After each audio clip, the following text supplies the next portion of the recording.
Go ahead and call the meeting to order.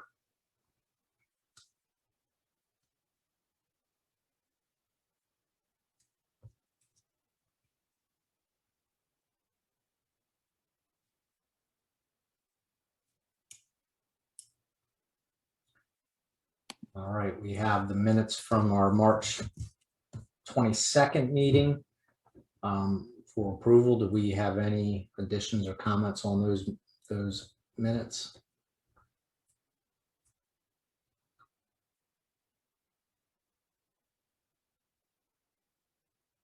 Hearing none, we will consider those approved. And we will move on to our, having no old business, we'll move on to our new business. I'll turn it over to you, Tim. Thank you.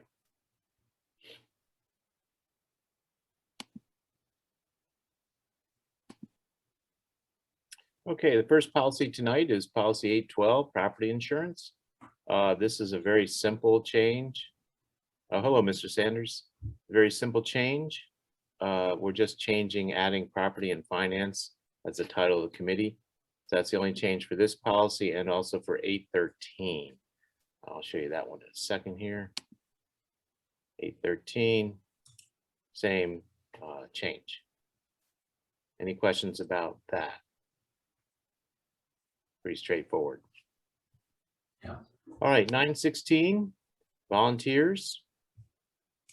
There's some changes, some additions in green. This policy was last revised in 2018, so about 3 years ago, originally adopted in 2003. And you can see those changes there. I won't read them to you. I'll let you read them in the authority section.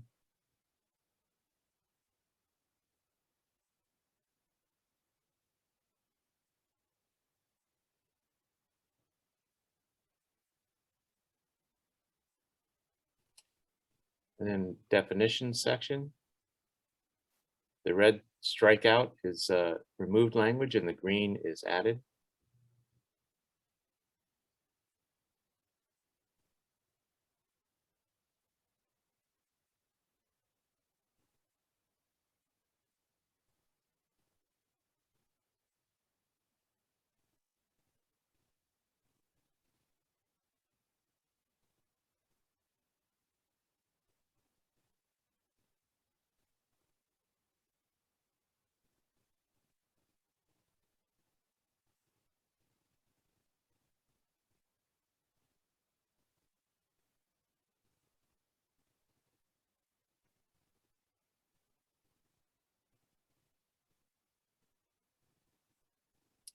I believe this section here in black didn't come through in green as it should have. The position volunteer and guest volunteer, that should be in green. These are additions.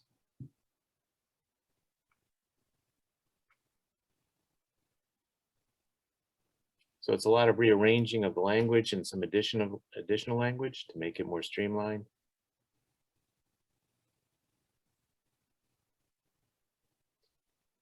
Down in the guidelines section,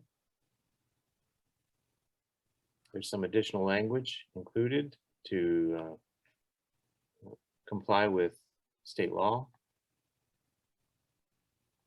and other necessary provisions.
Tim, can you Yes. clarify the child abuse reporting clause? I'm That sorry, language is a little vague.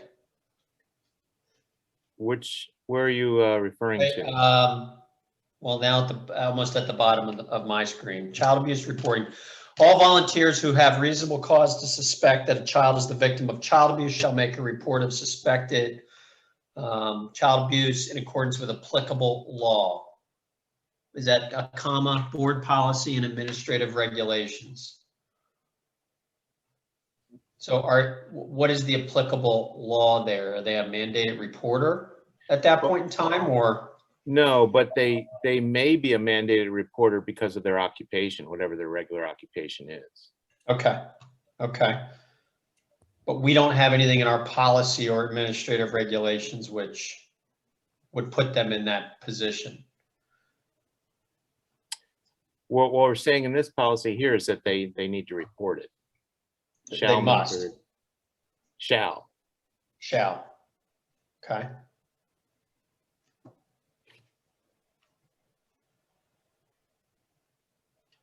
Okay. Dr. Williams, is the TB testing requirement meant to specify a particular type of volunteer position or No, just general volunteer? TB tests are required by school code for people working with students in a school setting. So even if that person is taking tickets at Fall Fest?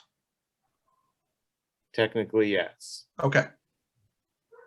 Thank you. You're welcome.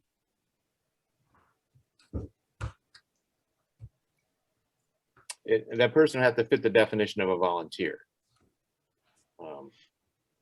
So that could be parsed in different ways. Depends whether they fit that definition or not. So nothing in this policy, nothing the way this is written, even though there's now these two categories of volunteers, really changing the strictness of the volunteer rules that we had. No, just a lot of rearranging of, see this, all this red stuff here that's crossed out. A lot of that is replaced by the chunk of green up here.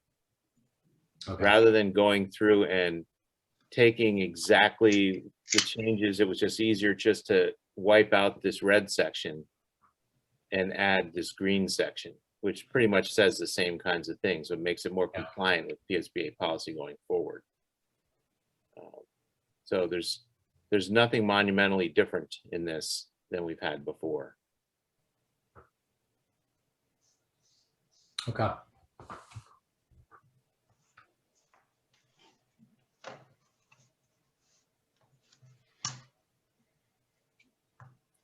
Any additional questions about this policy suggestion? And keep in mind too, that this is, we're looking first read in July and second read and approval in August. I'm sorry, in June, first read in June and second read and approval in July. I keep thinking it's June for some reason, probably because we have graduation tonight. Feels like June. Any additional questions on 916?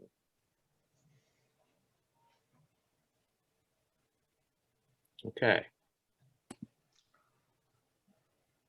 218.3. Now this is a whole new policy. PSBA recommends the wording that is in black, and Stock and Leader suggested that we let them do an overhaul to PSBA's recommendations. Normally, I do not like to deviate from PSBA's recommendations, but these deviations do make sense to me, mostly because it would apply this policy more strictly, especially to a student, a child who pleads nolo contendere, and not just one who's convicted. It gives some added protection to victims of sexual assault. This policy, I believe, is going to be required. So I'd like to go with, normally I don't like to do this, but I'd like to go with stock and leaders revisions to this policy. Mostly because it's a new policy for us, and I believe PSBA will probably be modifying this more down the road, probably along the lines of what stock and leaders recommending here. So we can scroll through this slowly.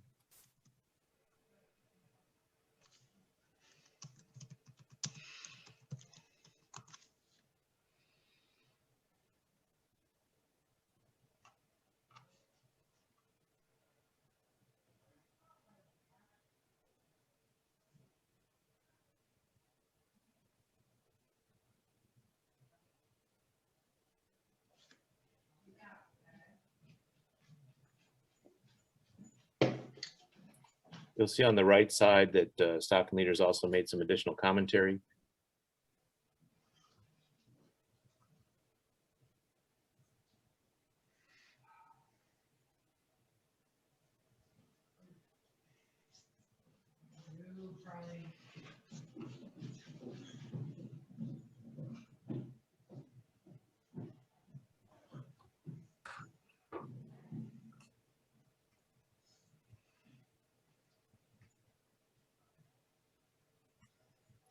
When it makes reference to the Title IX coordinator, that will be the Director of Pupil Services.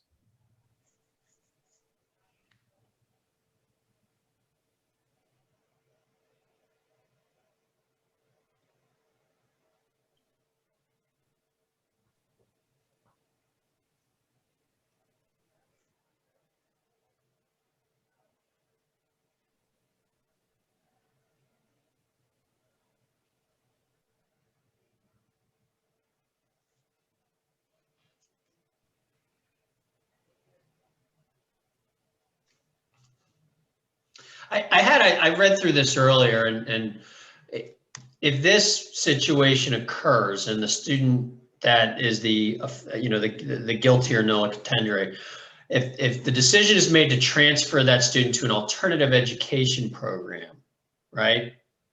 Who pays for that? Oh, we would have to pay for that. We would have to pay for that. Yes. They don't give up their right to a free and appropriate education, even if they're convicted of a crime. Mm.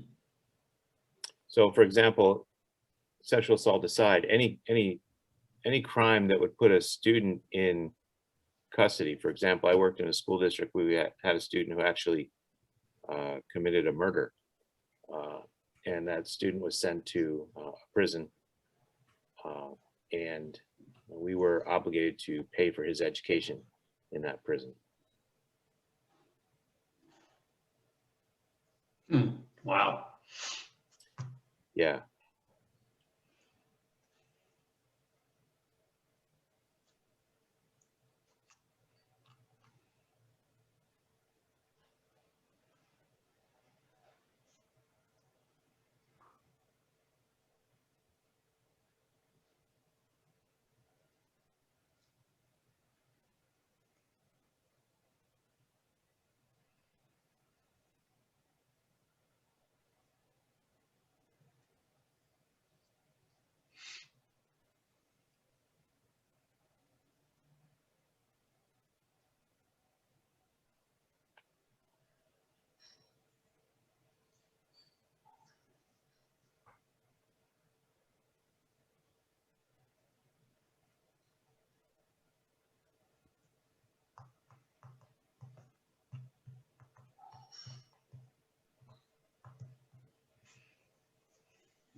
And along the lines of the question you just asked, Mr. Sanders, about alternative education program, you can see there, you see numbers 1, 2, and 3 on the screen there.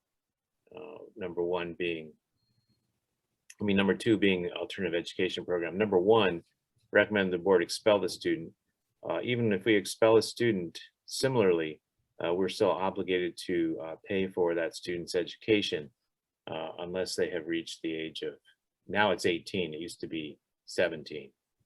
The law has changed on that slightly.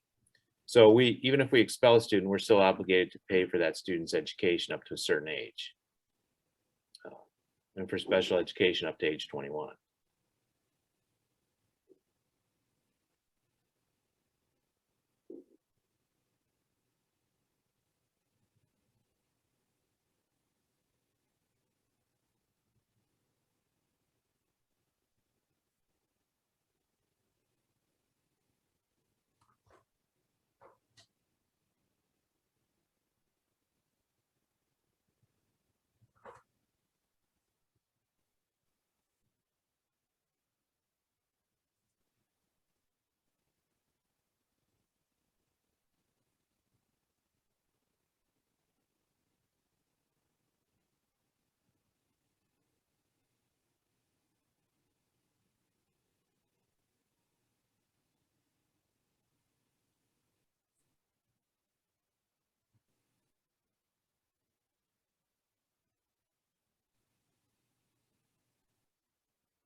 And in the bottom paragraph on the screen there, you'll see a section in there in black, including a student for whom an evaluation is pending. That phrase refers to if a student does not currently labeled with a disability of some kind of IEP situation, but is thought to be, then the law requires us to treat him as if he or she does have the label. That's what that's in reference to. Most times people don't realize that.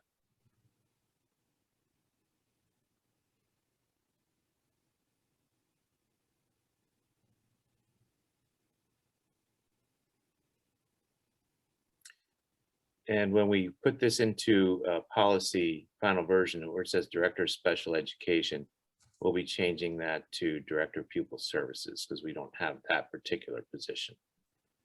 That falls under Pupil Services. That'll be changed in the final version. Also, wherever the word district is used when it's referring to York Suburban School District, we'll be capitalizing the D on all of those.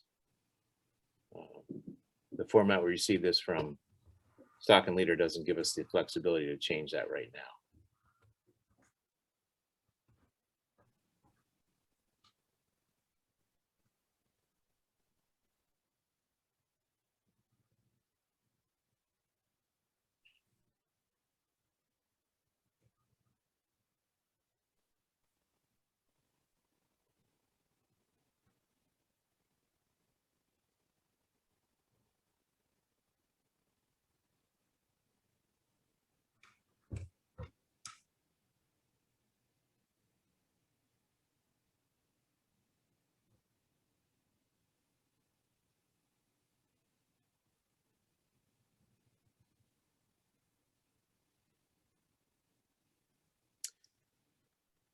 Okay, that was a lot to go through. And you may need time to think about it and digest it. And if there's some changes you would like to make outside after this meeting tonight, please be in touch and I can make those changes or present to the other committee members those changes to see if they should be made. We have time. We've got June and July and adoption in July. Any questions on this policy? It's a lot to digest.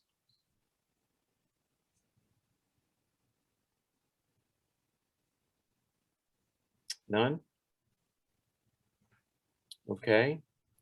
That takes us to 309.1, teleworking. This is a new policy for obvious reasons. We've never really worried about it before. But with the pandemic, we've had an opportunity to worry about it. And there will be no redlining in this one or any green numbering or lettering because this is all new to us.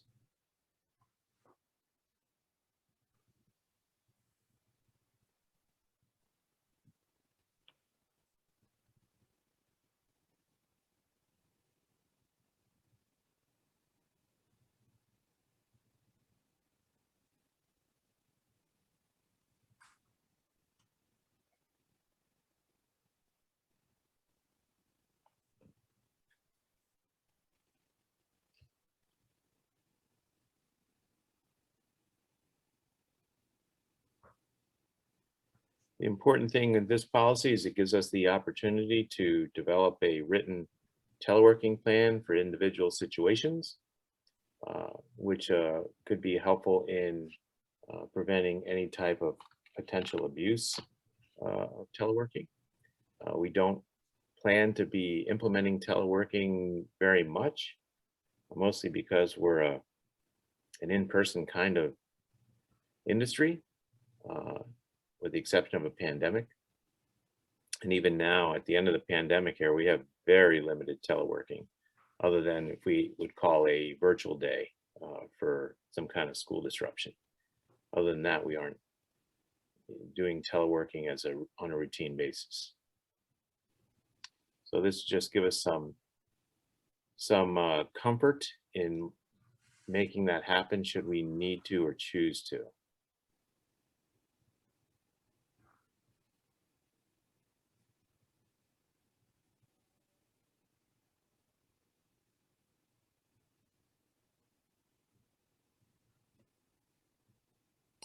Any questions about this proposed telework policy? None for me. Okay. Leads us to 800.1, electronic signatures. With the pandemic, we've had electronic signatures and you've used them before, but it's become more commonplace, and I have a feeling it's going to remain commonplace, just for efficiency purposes. I still have to sign a lot of things in pen, but more and more electronic signatures are being accepted by PDE and the state in general. So this policy just basically says, if you're going to use an electronic signature, you can't lie about who you are. In layman's terms, I think that's what this policy is basically saying. Of course, there's much more to it than that, but that's the gist of it.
Okay, and that's this policy. Any questions about electronic signatures policy?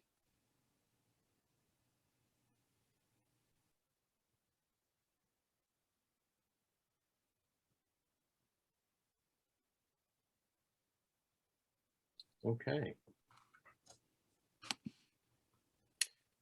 So that's the rundown of the policies that we're suggesting that the committee have for first read in June. Now we have one meeting in June, but it still counts as a first read. We have one meeting in July also, but it still would count as a second read. Because when we normally have 2 meetings a month, that's far above and beyond what we have to do compliance-wise for first and second read. So with the 1 meeting a month, we're still in compliance. Understood. So what's These your are pleasure? not on the agenda tomorrow night, correct? No, not tomorrow night. Not tomorrow. Okay. I mean, we could, but I didn't see any reason to force it onto tomorrow's agenda. No, makes sense.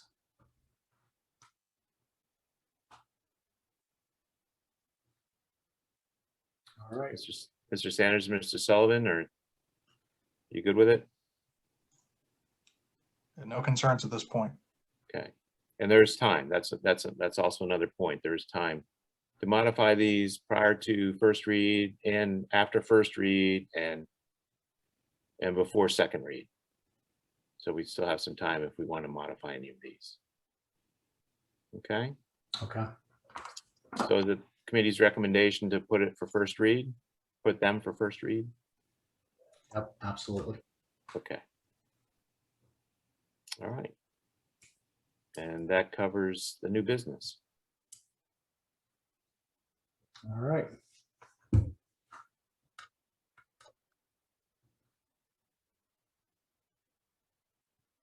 Mr. Henry, do we have any public comment? No public comment. All right. And we'll leave the next meeting up to staff to decide when we need one. So, Yeah, we put the 3 policy committee meetings in the school year so far, so we don't have any more scheduled for the rest of the year. Come December, if we don't schedule anymore, come December, the new schedule for the following year will come out. right. After consultation with Mr. Tillman, Sounds good. should he wish to continue as chair. All right. Is there anything else anyone wants to bring up for the meeting?